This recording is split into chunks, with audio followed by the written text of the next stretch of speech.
오늘은 고린도전서 6장 1절로 11절 말씀 가지고 하나님 나라를 상속받지 못할 자 이란 주제로 말씀 나누겠습니다. 먼저 고린도전서 6장 1절로 4절 첫 번째 대지로 성도 삶이 세상을 판결할 것을 알아보지 못한 것이냐. 첫 번째 1절 보겠습니다. 네 삶에서 어떤 자가 사건을 가지고 불의한 삶에 접한 다른 이를 향하여 판결받으려고 성도 삶에 접하지도 않고 용기를 내느냐.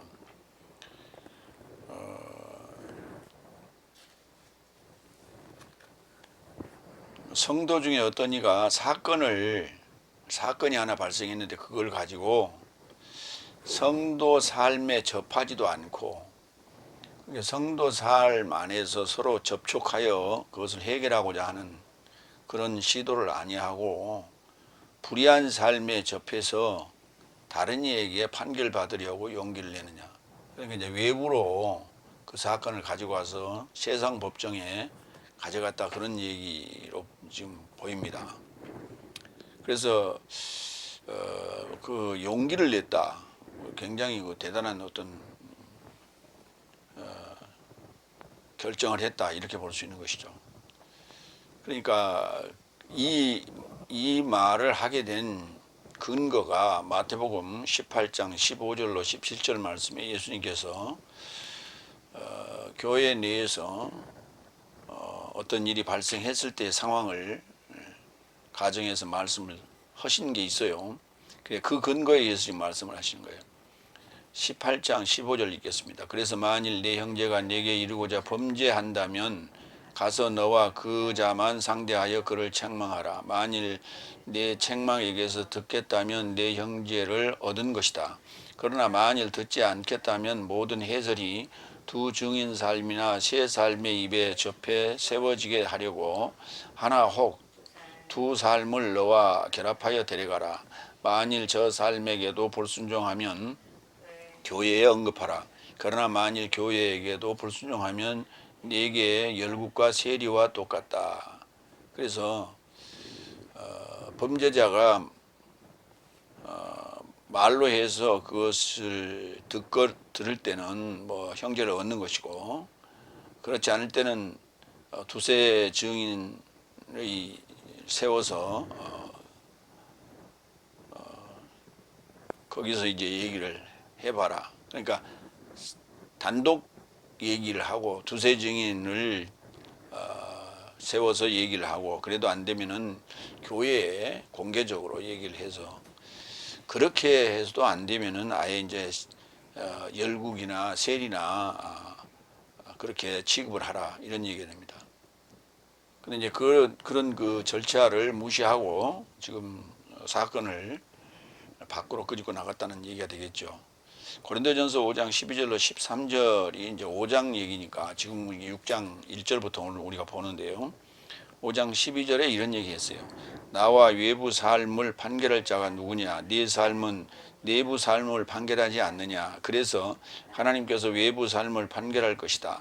네 삶도 저 삶에 속한 네 삶에서 나쁜 것을 제거할 것이다. 그러니까 외부 삶하고 사실 이런 문제를 해결하고자 하는 거나 접촉하는 문제는 결코 그건 하나님이 하실 일이지.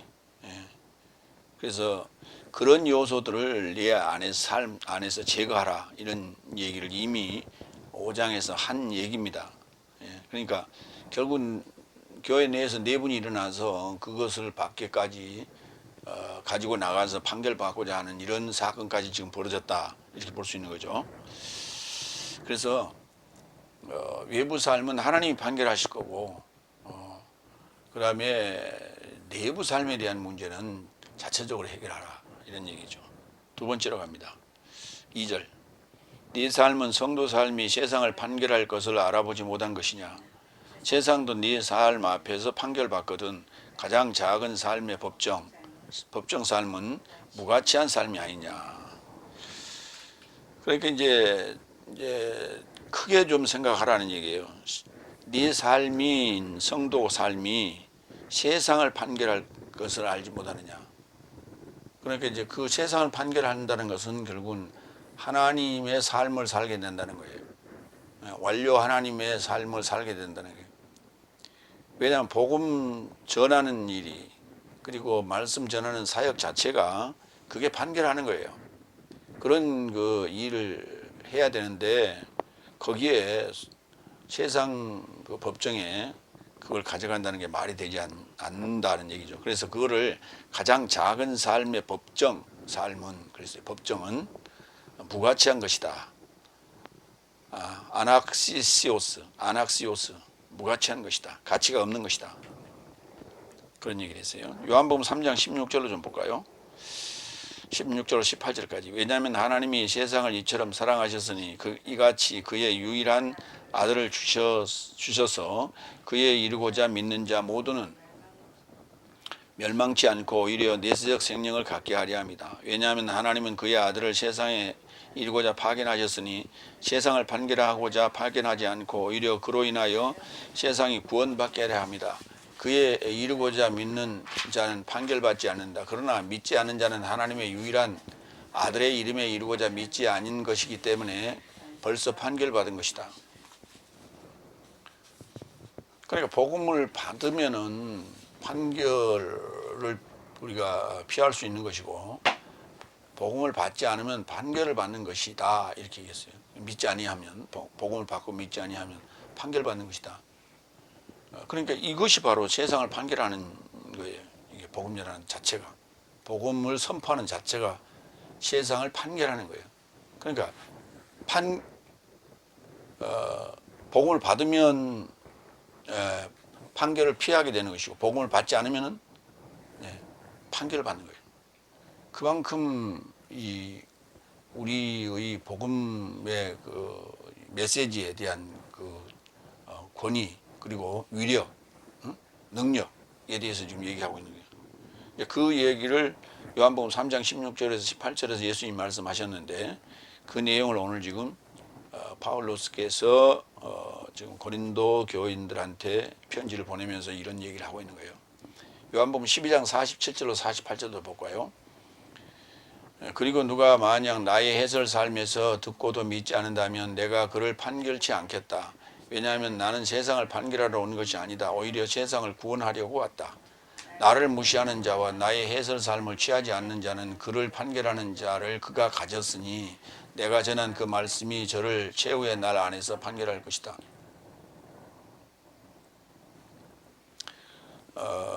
그러니까 예수님께서 너는 지옥으로 가라, 너는 천국으로 가라, 이런 식으로 얘기하지 않는다. 이게 그런 판결을 하는 게 아니고,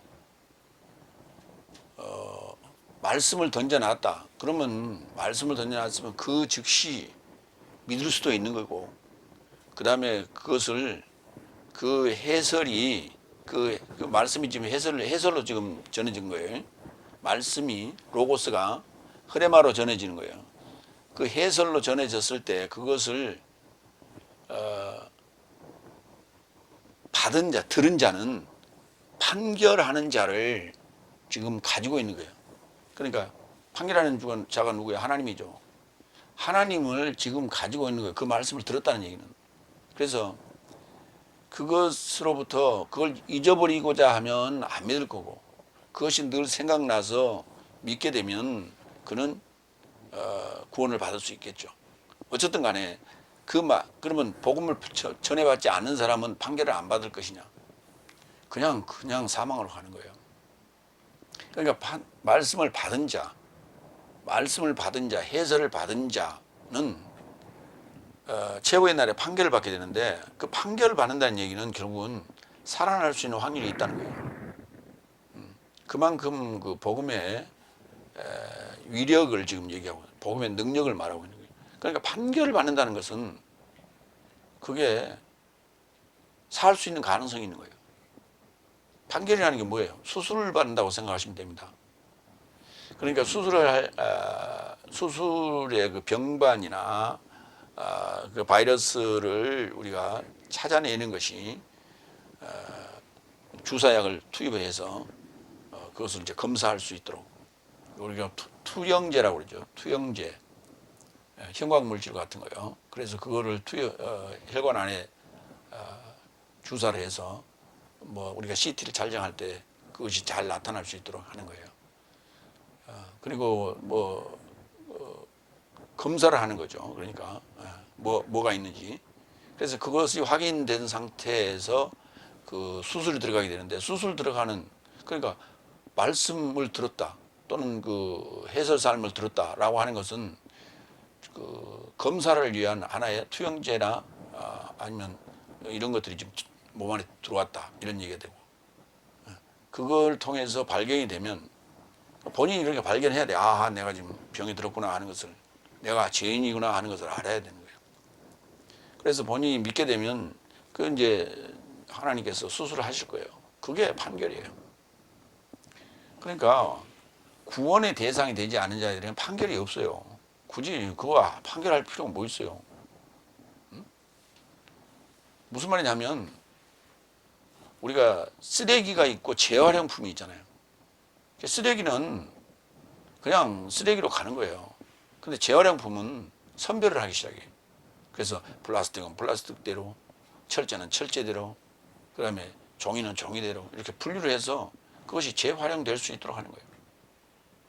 그러니까 재활용되는 제품이 있고 재생산되는 제품이 있어요. 이 종이 같은 거는 글씨도 세개 이제 있고 골판지도 있고 뭐 이 하얀 종이도 있고 여러 가지가 있잖아요. 그래서 그것들이 섞여서 재활용이 되는 것이고, 재활용이 되는 거예요. 그래서 다시 부셔서 새로운 어떤 골판지 같은 걸로 이제 그거는 이제 생산이 되는 거고, 스티로폼 같은 경우는 하얀 거 그대로 그걸 부셔서 그대로 다시 또 제품을 또 만드는 거예요. 그러니까 재활용이 아니라 그 재생산이. 이렇게 쓰레기로 버려지는 것들은 그냥 쓰레기통으로 가는 거예요. 그거는 검사할 필요도 없어요. 검사하고 조사하고 하는 것이 판결이 되겠죠. 그러나 쓸만한 것이라고 생각하는 것들은 재활용이나 재생산 쪽으로 보내진다 이 말이에요. 그런 그 재생산이나 재활용이 된다는 그런 개념에서 우리는 그걸 판결한다 이렇게 볼 수 있는 거예요. 그러니까 하나님께서 그 수많은 이 자들을 다 판결할 이유가 뭐가 있어요? 그냥 아예 복음을 받지 않은 자, 그리고 믿지 않은 자들은 그냥 가는 거예요. 쓰레기통으로. 그러나 우리가 제대로 천국으로 갈 것이냐 그렇지 아니할 것이냐 하는 그 결정은 판결에 의해서 결정된다 이렇게 볼 수 있는 거예요. 야고보서 2장 6절. 그러나 네 삶은 거지를 모욕하였다. 네 삶의 부자 삶은 네 삶을 억압하며 법정으로 잡아가지 않느냐. 그러니까 부자 삶의 단골집이라고 그랬는데 부자 삶의 단골집이 법정이에요. 부자들은 서로 자기 것을 빼앗기지 않기 위해서 그것을 늘 법정에 호소하고 그 법을 이용해서 자기 것을 챙기고 남에게 피해를 주고 그러는 거예요. 요즘에 대선 후보자 그 뭐 장모가 아주 그 사기성이 좀 농후해가지고 자기하고 같이 동업을 하던 사람들의 어떤 것들을 가로채는데 아주 능수능란하게 법정을 이용하고 그렇게 했다는 그런 정보들이 지금 떠돌아다닙니다. 그리고 피해자들의 호소를 직접 들어왔는데 뭐 이런 거예요. 그러니까 남의 돈을 내 것으로 챙기는 데 있어서 아주 고단수예요. 그러니까 일반적인 자범들은 그냥 사기치고 도망가는 거예요. 그런데 고단수는 그것을 법정으로 끌고 가서 합법적으로 그 권력을 이용해서 합법적으로 자기 것으로 만들고 상대는 패배자가 되는 거예요. 이렇게 하는 거예요. 이게 법정이 해야 돼. 법정을 이용하는 거죠. 그러니까 권력이라고 하는 것이 법을 이용해서 합법적으로 판결을 해서 피해를 입었지만은 어디 가서 하소연을 할 수 없는 그런 상황으로 만들어 버린다. 그러다 보니까 이제 그것을 세상에 알릴 수 있는 방법은 매스컴이에요. 미디어라고 하는 것들이 요즘 이제 많이 발달이 되다 보니까 그런 걸 통해서 지금 세상에 알려지고 그 비리가 감춰졌던 비리가 드러나기 시작하는 거죠. 그래서 법정이라고 하는 것이 그러한 역할들을 하더라. 부자들의 단골집이에요. 단골 메뉴고 단골 수법이에요. 그래서 부자는 그냥 부자가 되는 게 아니에요. 순수하게 자기 노력으로 열심히 해서 부자가 된 사람도 있지만 그렇지 않고 이렇게 남의 등을 쳐서 권력을 이용해서 이렇게 법정을 이용해서 이렇게 부자가 되는 사람도 있더라는 거죠. 오늘 이제 그런 부분을 지금 얘기하고 있는 거예요. 세 번째로 갑니다. 3절. 내 삶이 사자 삶을 판결할 것을 네 삶은 알아보지 못한 것이냐. 새 생활 삶도 그렇게 못하겠느냐. 그러니까 내 삶이 사자 삶을 판결한다고. 내 삶이 지금 누구예요? 일곱째 날에 들어선 파울로스가 사자 삶, 안겔로스 삶을 판결하는데 그 안겔로스 삶은 다섯째 날이에요. 그리고 여섯째 날이 해당되는 자들 얘기하는 거예요. 그런데도 생활적인 요소, 그러니까 지금 이게 세상 법정이 가져간 것은 생활적인 요소였던 것이요. 비오티코스라고 해가지고 생활적인 문제 가지고 다툼에서 이제 그걸 법정까지 갔는데 그런 문제 정도 해결을 못 하겠느냐 하는 거예요. 왜냐하면 넷째 날 모세가 광야 생활을 할 때 이스라엘 백성들의 모든 문제, 사사로운 문제에서부터 종교적인 문제, 이런 문제까지 다 판결을 했어요. 거기서. 그러면 모세가 거기서 왕이냐? 왕이 아니에요. 왕이 아니에요. 예언자 역할을 하면서 그들의 모든 생활적인 부분들, 다툼이나 이런 문제까지를 다 판결을 했어요. 그래서 그 장인 이드로가 자네 그렇게 하다가 우리 딸 과부 만들겠네. 그렇게 피곤해서 어떻게 해. 그러니까 10부장, 50부장, 100부장, 1000부장을 만들어 가지고 거기서 해결 못한 것은 그 위로 상급 그 장한테 넘어가는 그런 방식으로 오늘날 지금 세상의 법정이 그런 지방법원, 가정법원, 지방법원, 고등법원, 대법원 이런 식으로 올라가게 돼 있죠. 그래서 상소하거나 상고해서 올라가는 거예요. 항고하거나 이런 형태로 이제 그걸 만들었던 것이죠. 그래서 생활적인 부분들도 다 해결할 수 있다 하는 거예요. 베드로후서 2장 4절 봅니다. 왜냐하면 하나님은 사자 삶도 죄 짓는다면 아끼지 않고 암흑의 사슬로 감금하여 심판에 이르고자 넘겨주어 지켰다. 하나님은 사자 삶도 그랬어요. 그게 다섯 날까지 얘기해요. 죄 짓는다면 아끼지 않고 암흑의 사슬로 감금하여 심판에 이르고자 넘겨주었다. 히브리서 1장 5절로 8절도 봅니다. 여기 사자에 대해서 얘기합니다. 그러니까 우리가 사자 삶 그러면 뭐 하나님께서 이렇게 나타날 때 그걸 주변에 싸고 다니는 어떤 그런 날개 달린 천사처럼 우리가 생각하는데 그런 게 아니고요. 히브리서 1장 5절 8절. 왜냐하면 그가 언제 사자 중 누구에게 너는 내 아들이라 내가 오늘날 너를 낳았다고 언급하셨느냐. 따라 읽으세요 그냥. 그리고 다시 나는 그에게 아버지에 이르게 될 것이요 그는 나에게 아들이 될 것이라고 말씀하셨느냐. 그래서 맏아들을 다시 거주지에 이루고자 끌어들인 때에 하나님의 모든 사자 삶은 저에게 예배하라고 말씀하신다. 그리고 실로 사자 삶을 향하여 말씀하시되 그는 그의 사자 삶을 영으로 그의 공복 삶을 불꽃으로 만드셨다. 그러나 아들을 향하여 말씀하시되 현세 삶에 속한 내세 삶에 이르는 당신의 보좌요 하나님이라 당신의 나라의 지팡이인 정직의 지팡이다. 사자 삶이 그러니까 사자는 그냥 사자로만 살도록 만들어 놓은 게 사자 삶이죠. 사자죠. 그러니까 하나님의 모든 사자 삶은 저에게 예배하라고 말씀하신다. 누구에게? 맏아들. 그 맏아들이 언제 나타나냐? 여섯째 날 나타나는 거예요. 맏아들이 여섯째 날 나타나는 거예요.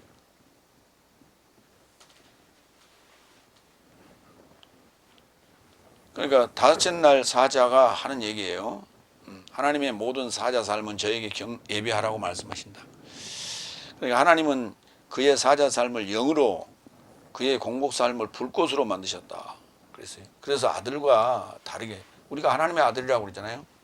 하나님의 아들이라는 것은 하나님의 아들과 결합되어 있기 때문에 하나님의 아들이라고 하는 거예요. 하나님의 아들은 유일하신 예수님밖에 없어요. 그 독생자 예수님과 결합되어 있기 때문에 그런 거예요. 결합되어 있기 때문에 그래요. 이 결합이라고 하는 메타가 굉장히 중요한 항목이에요. 컴퓨터라고 하는 것은 시스템 구조가, 그 전산 시스템 구조가, 연산 방식이 1 플러스 1 플러스 1 플러스 1이에요. 그러니까 뭔가 명령을 딱 내리면 그것이 계산을 하는데, 컴퓨터가 계산하는데 그렇게 하는 거예요. 1 플러스 1 플러스 1, 이걸 굉장히 빠른 속도로 하기 때문에 컴퓨터가 굉장히 영리한 줄 알아요. 그런데 메타라고 하는 것은 곱하기 방식이에요. 그렇기 때문에 굉장히 속도도 빠르고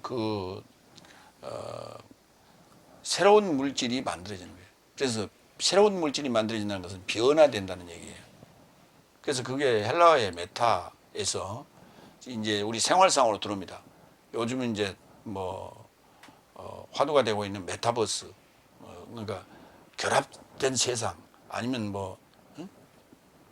그러니까 뭔가 우리의 상상력이 세상과 세계와 결합된 새로운 세계를 만들어내는 거예요. 이걸 메타버스 이렇게 얘기를 해요.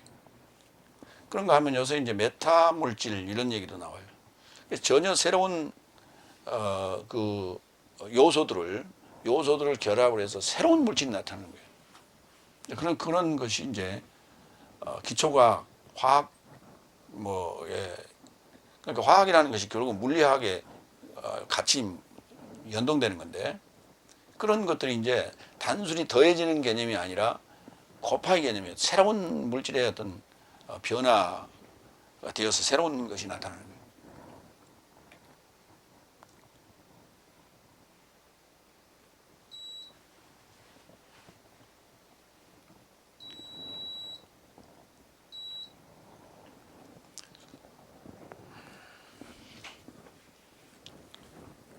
그래서 그 새로운 물질로 나타나는 그 메타적 개념이 결국은 우리를 아들이라 부르는 거다. 그래서 그 아들을 하나님의 보좌라, 그 다음에 하나님이라, 그 다음에 당신의 나라의 지팡이인 정직의 지팡이다, 이런 표현을 썼어요. 그러니까 사자는 영으로 불꽃으로 사용을 했어요. 사용을 했는데 정작 그 권세의 지팡이는 아니란 말이에요. 그러니까 다섯째 날까지 이 사자들을 지금 사자로 명명하고 있다. 그 사자를 지금 일곱째 날에 속한 파울로스가 내가 판결한다, 이렇게 얘기했어요. 사자 삶도 판결할 것인데 생활 삶이야 못하겠느냐, 이런 얘기를 하는 거예요. 마태복음 25장 41절도 봅니다. 그때 그가 좌편 삶에서 나온 삶에게도 말할 것이다. 저주받은 삶이여, 나로부터 마귀와 그의 사자 삶에게 예비된 내세적 불에 이르고자 가거라. 그러니까 마귀와 그의 사자 삶에게, 그러니까 마귀의 사자가 따로 있는 게 아니라 결국은 하나님의 사자들이었어요. 그런데 그들이 하는 사역 자체가 마귀 사역을 한 거예요. 그러니까 예수님이 오셨을 때 그 유대 땅에 서기관 바리새인들을 향해서 예수님께서 요한복음 8장에서 얘기합니다. 응? 너희 아비는 마귀다. 마귀에게서 난 자다. 너희가. 이 얘기 했단 말이에요. 그 말은 무슨 말이에요? 그들이 누굽니까? 서기관 바리새인들이 다섯째 날에 사자들이에요. 하나님의 사자들. 근데 아들이 와서 그들을 지금 책망한 거예요. 그래서 그 마귀의 사자들이라고 지금 표현하고 있는 거예요. 그들을. 그러니까 하나님이 구약에서는 그 모습을 드러낸 적이 없어요. 그러나 여섯째 날에 나사렛 예수라는 그 사람으로 나타났단 말이죠. 그렇게 하나님이 나타났을 때 구약에 하나님의 사자들이었다면 예수님을 하나님으로 알아봐야 되는 거예요. 그런데 알아보지 못했어요. 그러니까 마귀의 사자들이었기 때문에 결국은 하나님이 나타나는데 하나님을 죽이잖아요. 그러니까 마귀의 사자들이죠. 그런데 그들은 하나님을 섬긴다고 섬기고 하나님 말씀을 전하곤 했어요. 우리가 이걸 기억해야 돼요. 마귀의 사자들이 따로 있는 거 아니에요. 그러니까 마귀 세상적인 그러니까 밖에서 활동하고 있는 마귀들도 많이 있어요. 그러니까 우리에게 간접적으로 또는 직접적으로 영향을 주긴 하죠. 그러나 직접적인 영향을 주는 것은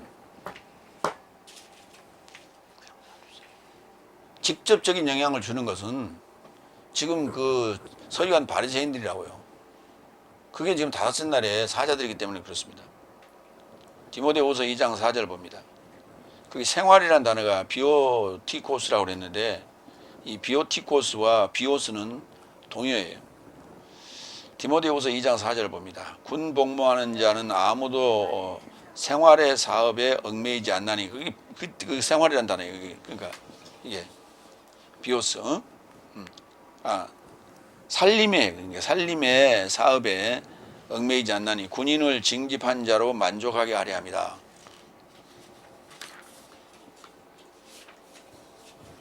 생활이라고 하는 것하고는 우리가 이제 뭐 뗄 수 없는 것이지만은 그러나 그 생활 자체가 군사의 역할을 하지는 않는다. 그러니까 당연히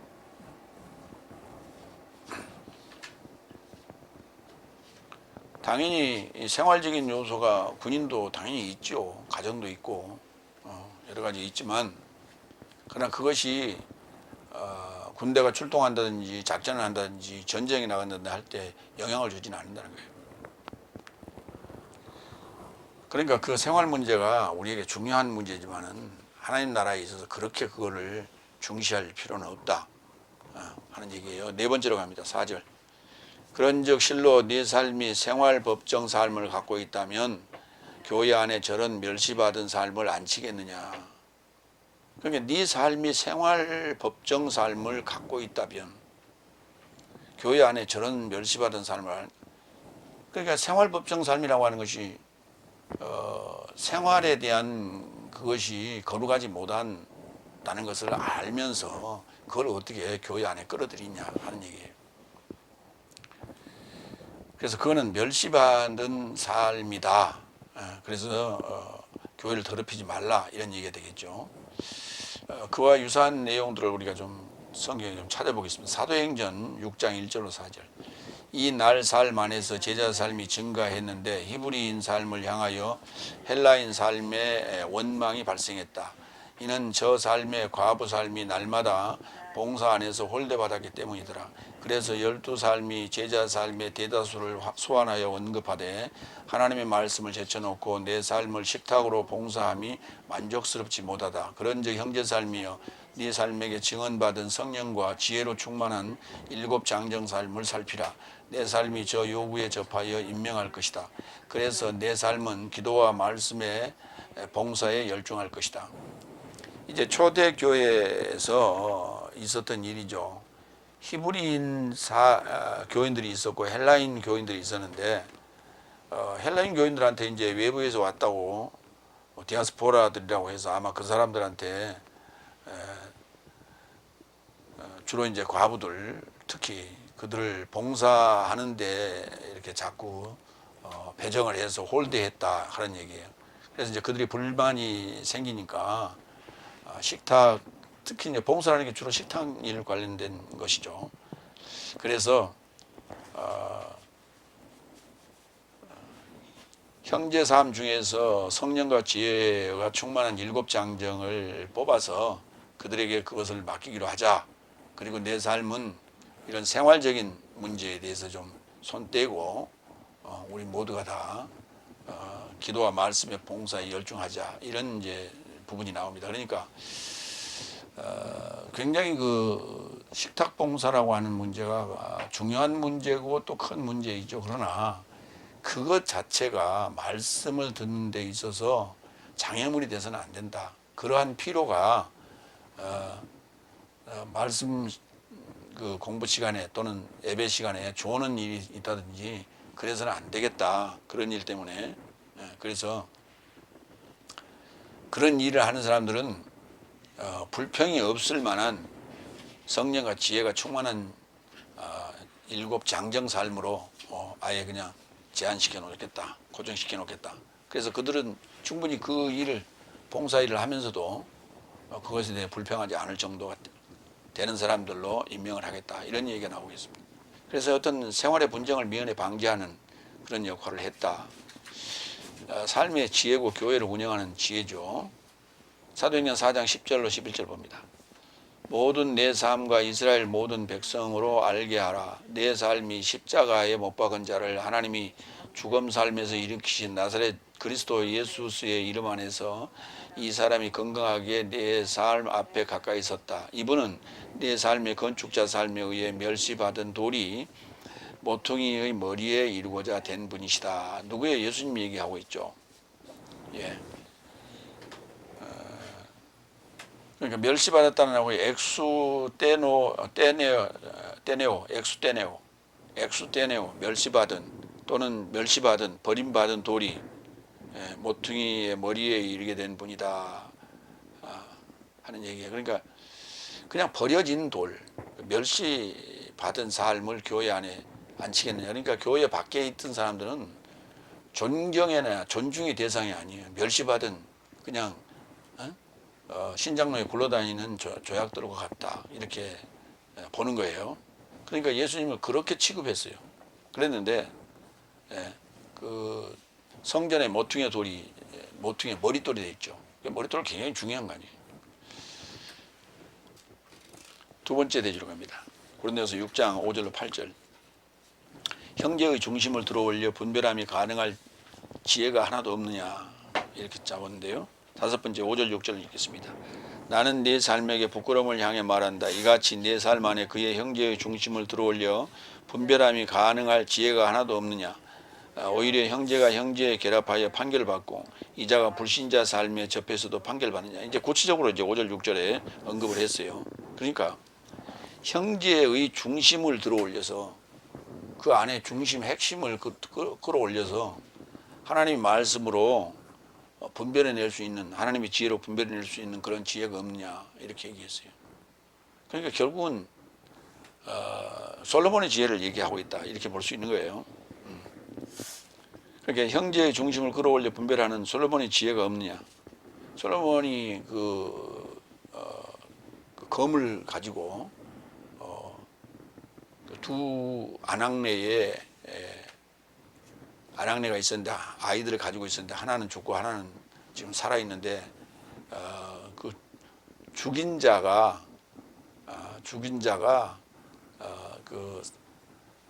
다른 아이를 자기 아이라고 지금 이렇게 우기는 바람에 이제 솔로몬 법정 왕에게 왔었죠. 그런데 누구의 아이냐 저 아이가 그랬더니 서로 자기 아이라고 그러니까 그러면 반으로 갈라가지고 반씩 나누자. 그래서 그렇게 했더니 진짜 어머니는 그냥 주세요 저쪽으로 그랬는데 가짜 어머니는 반씩 나누자 이렇게 얘기를 한 거예요. 그래서 그걸 보고 진짜 어머니는 그 아이를 죽일 수가 없어서 저쪽으로 주라 이렇게 얘기한 거고 가짜는 자기 아이가 아니기 때문에 반을 가르자고 얘기한 거죠. 그래서 이제 그 솔로몬의 지혜로 그 판결을 지혜롭게 했다 하는 얘기죠. 그러니까 그게 이제 하나님께서 주시는 지혜로 이제 서로 흑백을 가려주는 그런 역할을 교회 지도자가 해야 되고 또 선임자가 해야 될 일인데 그것을 법정까지 끌고 가느냐 그런 얘기예요.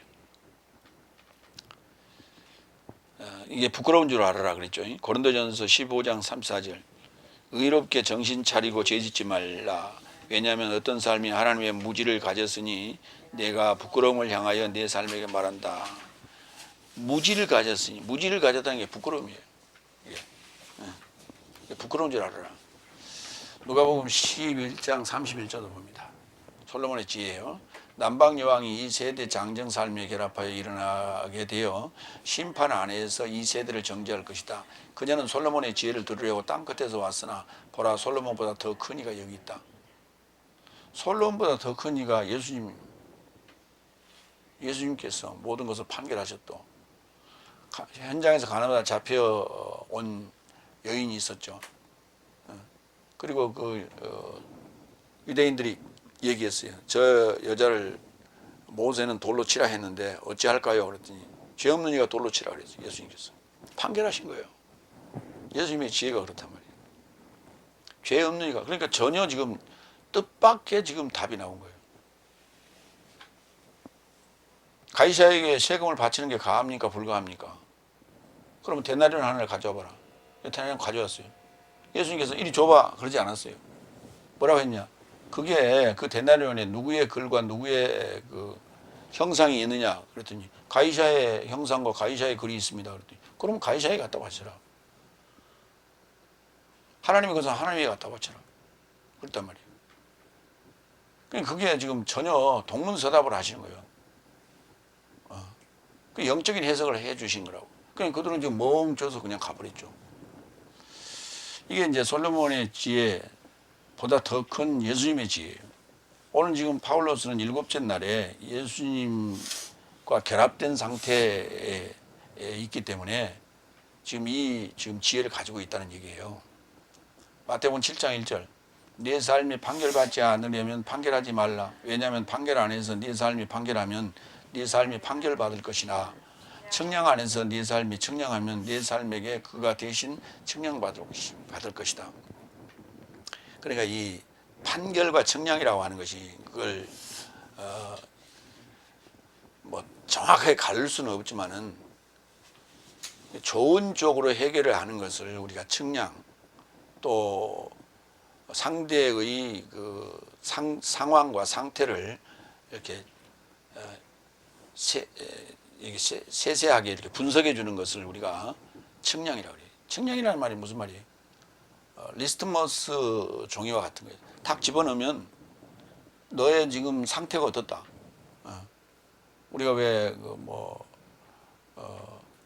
혈압이나 당뇨나 이런 건 이제 우리가 혈압계나 당뇨 같은 거 이런 거 체크하잖아요. 온도도 체온도 이렇게 탁 하면 체크하잖아요. 이렇게 체크하는 이런 형태, 그걸 우리가 청량이라고 할 수 있는 거예요. 그래서 나의 상태를 영적으로 점검해 주는 그런 역할을 하면, 청량 안에서 네 삶이 청량하면 네 삶에게 그가 대신 청량받을 것이다. 네 삶에 그가 대신 청량받을 것이다. 그런데 네가 판결하면 네 삶이 판결을 받을 것이라고 또. 그래서 판결하지 말라고. 판결한다는 말은 무슨 말이냐면 결정 내려버리는 거예요. 너는 안 될 자, 너는 지옥으로 갈 자, 너는 천국으로 갈 자, 이렇게 판결해버리지 말라는 거예요. 그래서 청량하라고요. 옳고 그름에 대한 문제를 잘 듣고 적절하게. 그런다고 해서 그 줄자가 늘어났다 줄었다 이렇게 하면 안 되겠죠. 상황 논리에 맞춰서는 안 돼. 정확한 기준에 의해서 청량을 하고 판결을 하되, 그것이 당연해야 되고 정확해야 된다는 거예요. 그게. 그래서 하나님께서 정해놓은 그 법칙을 벗어나서는 안 된다. 그걸 초월해도 안 된다. 침범해도 안 된다는 거예요. 그래서 판결이라고 하는 것이 결국 이제 판결하다는 단어는 동사고, 그 판결하다의 명사는 심판이에요. 그러니까 판결은 심판으로 종결짓기 때문에 심판이라는 건 끝나버리는 거예요. 더 이상 최후의 심판은 더 이상 재심이 없습니다. 항고나 상고도 안 됩니다. 그걸 우리가 판결한다, 심판이다 이렇게 말하는 거예요. 그러나 청량이라고 하는 것은 상태를 이렇게 터치해주고 그걸 알려주고 그걸 깨닫게 해주고, 이게 그 청량인데 결국은 그거는 뭘로 하냐면 금갈대로 하는 거예요. 금갈대로 청량하는 거예요. 여러분 한번 생각해 보세요. 현장에서 제작하는 사람들이, 가구를 제작하는 사람들이 그 금갈대로 가지고 씁니까? 그 줄자를 아니면 각자를 가지고 다 그 스텐이나 아니면 천과 플라스틱 이게 합성된 천 같은 걸로 만들어진 그런 줄자를 쓰잖아요. 요즘은 이제 뭔가 그 뭐죠? 라이트 레이저로 쏴서 뭐 측량하기도 합니다만은 그것은 이제 기술이 이제 발달돼서 전자기술이 발달돼서 그렇게 하는 것이고 측량하는 잔은 고급스러운 그런 걸 쓰질 않아요. 늘어나지도 않고 줄지도 않은 그런 재질로 가지고 만들어진 걸 쓰는 거예요. 그런데 지금 하나님의 사람들을 측량할 때는 금갈대로 해요. 그러니까 하나님의 말씀인 흐레마로 가지고 하는 거예요. 여섯 번째 7절 8절을 합니다. 그런즉 내 삶 스스로에 결합하여 판결을 가졌기 때문에 네 삶 안에 이미 오롯이 실수가 있으니 네 삶이 그로 인하여 더욱 불의하게 되지 않았느냐. 네 삶이 그로 인하여 더욱 사치당하지 않았느냐. 오히려 네 삶이 불의하고 사치하나 이자도 형제 삶이다. 그래서 형제끼리 다투게 되면 이게 불의하게 되는 것이다. 그리고 사치를 당한다는 거예요. 사치를 당한단 말이면 사기를 당하는 거예요. 사기 당하는 거예요. 왜? 권력의 힘이 있으면은 법정에서 그가 이긴다니까. 변호사 잘 사면 그가 이긴다니까. 검사 매수해 버리면 그가 이기는 거예요. 이게 사치 당하는 거예요. 사기 당하는 거예요. 이게 고급 사기예요. 그러니까 이 판결을 했다는 것 자체가 그게 실수예요. 이거 잘못된 실수였다. 그 실수가 불의 그리고 사치를 당하게 되는데 그 대상이 형제란 말이에요. 그러면 뭣도 이렇소? 사기도 당하고 형제도 잃고 이런 이중 삼중고를 치르게 되고 하나님께 또 책망받고 이렇게 되지 않냐고요. 요한복음 12장 48절 나를 무시하는 자와 나의 해설 삶을 취하지 않은 자는 그를 판결하는 자를 그가 가졌으니 그가 가지고 있다니까 판결하는 자를 내가 전한 말씀이 저를 채운 날 안에서 판결할 것이다. 예. 그렇게 해설 삶으로 줬지만은 결국은 말씀이 그 지금 머물러 있는 거예요. 미완료 말씀이. 미완료 호로고스가 거기에 머물러 있는 거예요. 그 말씀이 심판할 거예요. 로마서 11장 12절. 그래서 저 삶의 타락이 세상의 부유함과 저 삶의 실수가 열국의 부유함이거든 저 삶의 체험은 더욱더 어떠하겠느냐.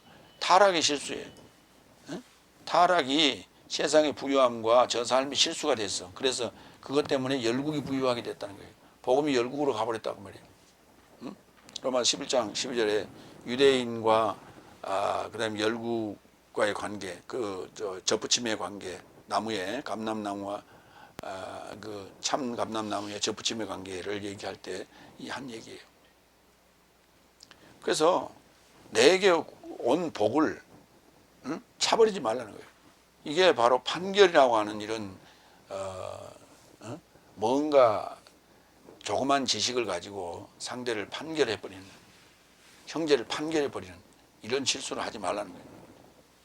야고보서 5장 4절로 5절 봅니다. 보라 내 삶의 구역을 거둬들인 일꾼의 싹인 내 삶으로부터 사치당한 자가 소리지르고 있으며 거두는 삶의 외침이 만군의 주의 귀에 들어왔도다. 네 삶이 땅에 연연하여 사치하고 쾌락하여 도살의 나라 안에서 같이 네 삶의 마음을 살찌웠다. 그러니까 예수님께서 무슨 말이냐면 예수님께서 말씀하시기를 오른밤을 때리거든 왼밤도 갖다 대라.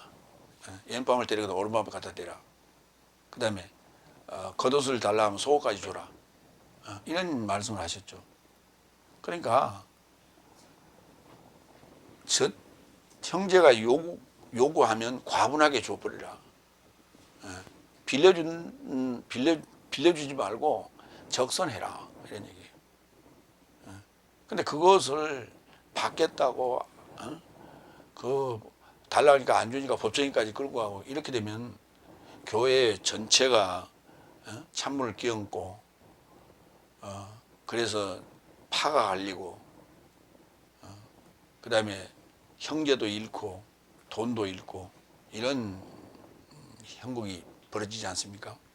뭐 그런 사례는 우리가 지금 종종 봅니다. 지금도 아마 봉합되지 않고 있는 몇몇 교회들 내분이 일어나서 그것을 법정에까지 가지고 가서 법 앞에 심판을 받고 세상 사람들에게 문매를 맞으며 볼상사나운 그런 꼴들을 우리가 많이 듣잖아요. 이런 일이 있지 않도록 지금 당부하고 있다, 이렇게 볼 수 있어요. 세 번째, 고린도전서 6장 9절로 11절. 불의한 자가 하나님의 나라를 상속하지 못할 것을 알아보지 못한 것이냐. 이건 핵심이죠. 결국은 이런 소소한 얘기들이 지엽적인 얘기 같지만은 결국은 그 하나님 나라를 상속하느냐 못하느냐는 최종 목표에 도달하지 못할 것이라는 결론으로 지금 나옵니다. 일곱 번째, 9절로 10절. 혹 내 삶은 불의한 자가 하나님의 나라를 상속하지 못할 것을 알아보지 못한 것이냐. 미혹받지 말라. 음행자 삶이나 우상자 삶이나 간음자 삶이나 탐색자 삶이나 남색자 삶이나 도적 삶이나 탐욕자 삶이나 주정뱅이 삶이나 욕쟁이 삶이나 약탈자 삶은 하나님의 나라를 상속하지 못할 것이다.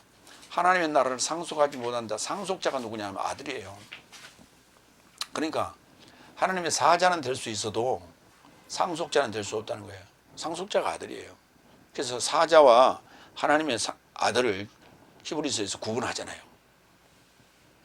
일곱째 날에 들어가지 못하면 아들이라고 할 수 없는 거예요. 그냥 하나님을 아버지라고 부른다고 해서 아들이 되는 게 아니에요. 일곱째 날에 들어가야 돼요. 그건 하나님이 정한 그 순서대로 그 방침에 따라서 그렇게 갈대로 측량을 받고 그렇게 일곱째 날에 들어가야 돼요. 그래서 하나님의 나라는 좁은 문이고 그 협곡이라고 그랬지 넓은 문이라고 하지 않았어요. 만사형통 넓은 문이라고 하지 않았어요. 근데 예수 믿는 자들이 다 예수 믿고 만사형통 범사에 잘 되고 강건하고 이런 그 평안을 누리려고 한단 말이에요. 일곱째 날로 가는 길은 여섯째 날을 통과해야 되고 그 여섯째 날에 이게 고난절을 예수님과 함께 같이 십자가에서 겪고 사흘 후에 부활해야 일곱째 날로 들어갈 수 있는 거예요. 그런데 실제로 고난의 행군은 언제냐? 일곱째 날이에요. 만사 형통을 하나님이 주시기로 원하셔서 우리에게 예수를 믿으라 했다면 바울을 위시한 12사도들을 한번 보시라고. 마가를 했다. 누구예요? 야고보가 복음 전하다 제일 먼저 순교당하잖아요. 응? 요한의 그 아우 야고보가 순교당하잖아요. 그리고 바울도 로마에서 순교당했고 페트로스도 거기 가서 로마에서 순교당했고 그 자리에 지금 페트로스 성당에 서 있는 거 아니에요? 마지막에 죽었던 사도 요한 기름에 튀겼잖아요. 그래도 안 죽으니까 밤모섬에 입회했다는 거 아니에요? 그러니까 세상적으로 따지면은 가장 불행한 사람들이 예수님의 제자들이에요. 근데 그것을 하나님 나라를 상속할 수 있는 상속자의 반열에 들어섰기 때문에 세상의 즐거움이나 세상의 부나 세상의 영화는 그들의 안중에 없었던 거예요. 오직 복음만이 그들이 이 땅에서 천음을 아껴가며 전했던 게 바로 그들이 하나님의 나라를 상속할 수 있는 상속한 자들이기 때문에 그렇습니다. 그래서 가능한 게 하나님 나라를 상속하지 못할 자들, 아들이 될 수 없는 자들. 마태복음 25장 34절. 그때 왕이 그의 우편 삶에서 나온 삶에게 지시할 것이다. 이리와 내 아버지의 복받게 된 삶이여 세상이 투하로부터 내 삶에게 예비되어진 나라를 상속하라. 예. 그건 누구예요? 우편에 속한 양 삶에게 한 얘기고, 그러면 상속받지 못할 자들은 좌편에 속한 염소 삶이에요. 41절 그때 그가 좌편 삶에서 나온 삶에게도 말할 것이다. 저주받은 삶이여 나로부터 마귀와 그의 사자 삶에게 예비된 내세적 불에 이르고자 가거라 그랬어. 그게 바로 좌편 삶, 염소 삶에게 하는 얘기예요. 예수님을 영접하지 않았던 자들이. 고린도전서 15장 50절 형제 삶이여 내가 이것을 단언한다. 혈과 육체는 하나님 나라를 상속할 수 없으며 부패한 것은 부패하지 않은 것을 상속하지도 못한다. 혈과 육체는 십자가에 못 박아버려야 될 요소예요. 그게 바로 그것을 못 박아야 될 요소를, 그것을 우리가 정확하게 측량하고 분별하고 결정하는 그 날이 여섯째 날이에요. 그걸 누가 와서 알려줍니까? 내 안에서 탄생하신 예수님이 오셔서 그걸 알려주는 거예요. 뭘로? 말씀을, 호로스 말씀을 흐레마라는 그 해설로 나에게 설명해 주는 거예요. 그런데 이 설명을 들으려고 하질 않아요. 지금 다섯째 날에 속한 자들이 자기가 알고 있는 더 엉터리 틀린 그러한 해설을 가지고 이 올바른 복음의 해설을 이렇게 던지면 들으려고 하지 않고 아예 그냥 판결해요. 판결을 해. 자기가 하나님이야. 판결해버려.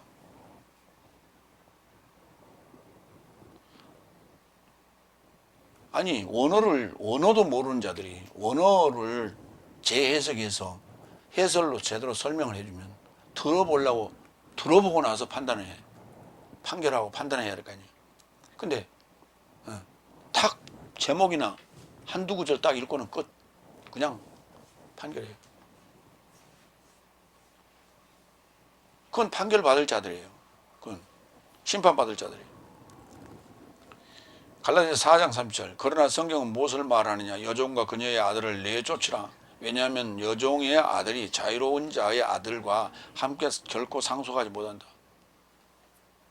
자유자가 돼야 돼요. 자유로운 자.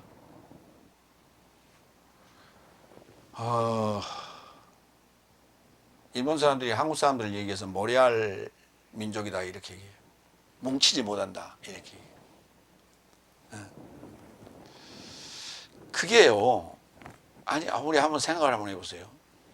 그 박근혜 정권 말기에 탄핵 전국이었는데 그때 그 민주주의를 또 부정부패를 그 민주주의를 수호하고 부정부패를 몰아내기 위한 그러한 우리 대한민국 국민들의 그 염원이 이 데모 현장에 그대로 투영이 됐는데 얼마나 민주적으로 그 데모를 집회를 했어요. 그리고 끝나고 난 다음에 거기 남겨진 쓰레기들을 다 처리하고 그러고 집으로 돌아가는 세계 그 매스컴이 다 놀라고 이게 진정한 집회다. 이게 데모다. 이렇게 선전을 하지 않았어요. 그러면서 또 한국 사람들이 얼마나 예의가 발라요. 그러니까 점점 일본과 이제 한국을 비교하면서 세계 사람들이 한국을 굉장히 선호하고 또 민주주의를 그 선봉하고 또 그걸 또 누리고 또 전파하고 있고 그리고 한국의 경제 발전 이런 모든 것들이 다 각자 뭔가 자유로운 자유자의 영혼이 지금 한국인들에게 깃들어지는 거예요. 그러면서도 협력도 잘해요. 그러나 이제 이기적인 측면이 있어서 그 사촌이 땅을 사면 배가 아프죠. 그런 게 좀 문제가 있죠. 그러나 세계적으로 지금 한국이 인정받고 있고 지금 그 텔레반이 아프가니스탄을 점령했는데 그들이 지금 합법적인 어떤 그 정부로 인정받기 위해서 세계에 이제 자기들을 인정해 달라고 요구를 하는데 중국은 인정을 요구도 안 했는데 중국이 합법적으로 인정을 했어요. 러시아도 인정을 했고. 그런데 그들은 그들의 귀에 대해서는 한 얘기에 대해서는 귓등으로 흘리고 한국이 우리나라를 합법적인 우리 텔레반을 합법적인 정부로 인정해 줬으면 좋겠다.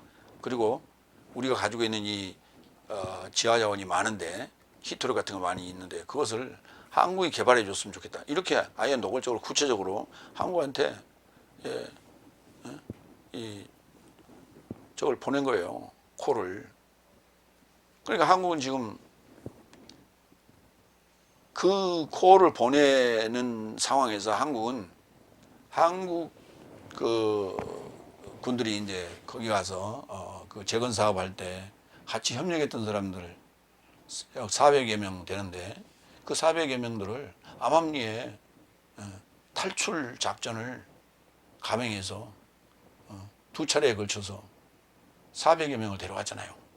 398명인가? 데려왔어요. 유럽에서 뭐 독일도 못하고 네덜란드도 못하고 벨기에도 못하고 그 탈출 인원들을 데려가려고 작전을 했는데 못했어요. 일본도 못했어요. 일본도 제로. 근데 일본은 지금 일본 자국민도 거기 지금 아직 탈출을 못하고 있는데 그들 지금 포로로 지금 잡혀 있어요. 그러니까 세계가 지금 한국을 바라보는 이게 굉장히 지금 부러워하고 선망의 대상이 되고 한국의 인정을 받으면은 우리나라도 발전할 수 있다. 이런 어떤 형태로 한국이 지금 세계에 지금 아주 탑스타로 뜨고 있어요. 이게 뭐냐면 자유로운 영혼의 그 혼이 하나님의 아들이라고 하는 천손의 그 후손으로서 그러한 그 피가 흐르고 있는 거예요, 지금 이게. 그러니까 한국인들은 뭔가 이제 깨우치기 시작하면 속박돼서는 못 살아요. 자유로운 영혼이. 자유자로 사는 거예요. 그게 하나님의 아들이에요. 그래서 여종과 그녀의 아들, 종의 아들을 쫓아내라 이게 쫓아내라고.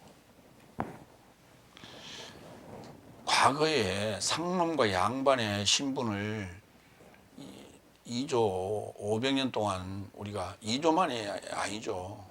그 전에 수많은 그 국가들이 있었죠. 그러면서 그렇게 흘러온 그러한 종과 상놈의 그 신분 사이가 있었는데 그게 지금 다 깨졌잖아요. 참 위대한 나라예요, 우리나라가 어떻게 보면. 갈라디아서 5장 19절로 21절. 육체의 일은 드러나나니 이런 삶은 간음, 음행, 더러운 것, 방종, 우상숭배, 마약, 증오, 분쟁, 시기, 분노, 당쟁, 불화, 이단, 투기, 살인, 술취함, 방탕함, 또 이와 유사한 삶이라. 이런 일을 저지른 삶은 하나님 나라를 상속받지 못할 것을 전에 네 삶에게 미리 경고한 것 같이 나는 네 삶에게 미리 말한다. 바울로스도 아주 구체적으로 얘기했는데 생각나는 것 이제 나열을 했겠죠. 그리고 이와 유사한 것들이라 등등등 해놨어요. 8번째. 그런데 어떤 삶은 이런 삶이 있으니 주 예수 그리스도의 이름 안에서와 내 삶의 하나님의 영 안에서 오히려 목욕했고 오히려 거룩해졌고 오히려 의롭게 되었다. 그런 와중에 일부는 그리스도로 목욕하고 하나님의 영으로 목욕하고 그래서 거룩해지고 의롭게 되었다고 얘기하잖아요.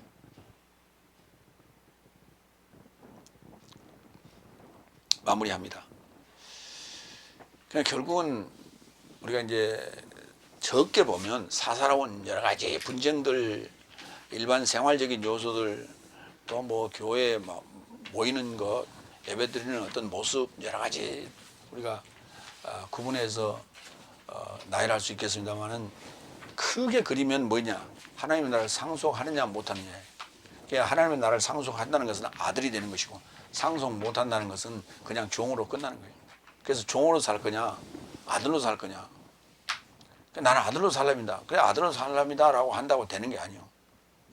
하나님이 정한 매뉴얼대로 계속해서 그 법 따라서 정리해 갈 건 정리해 가고 그래서 순수한 것만이 남았을 때 정죄됐을 때 그게 하나님의 아들이다 이렇게 인쳐주는 거예요. 그게 일곱 인이에요. 일곱 인. 일곱째 인에, 일곱째 나팔에, 일곱째 대접에 들어가야 돼요. 마무리합니다. 형제가 형제에게 결합하여 판결을 받고 불신자 삶의 접에서도 판결받으니 네 삶 스스로에 결합하여 판결을 가졌기 때문에 네 삶 안에 이미 오롯이 실수가 있으니 네 삶이 그로 인하여 불의하고 사치하니 하나님 나라를 상속하지 못할 삶이지만 예수 그리스도 이름 안에서와 하나님의 영 안에서 목욕하고 거룩해지고 의롭게 된 삶도 있다. 아멘. 기도하겠습니다.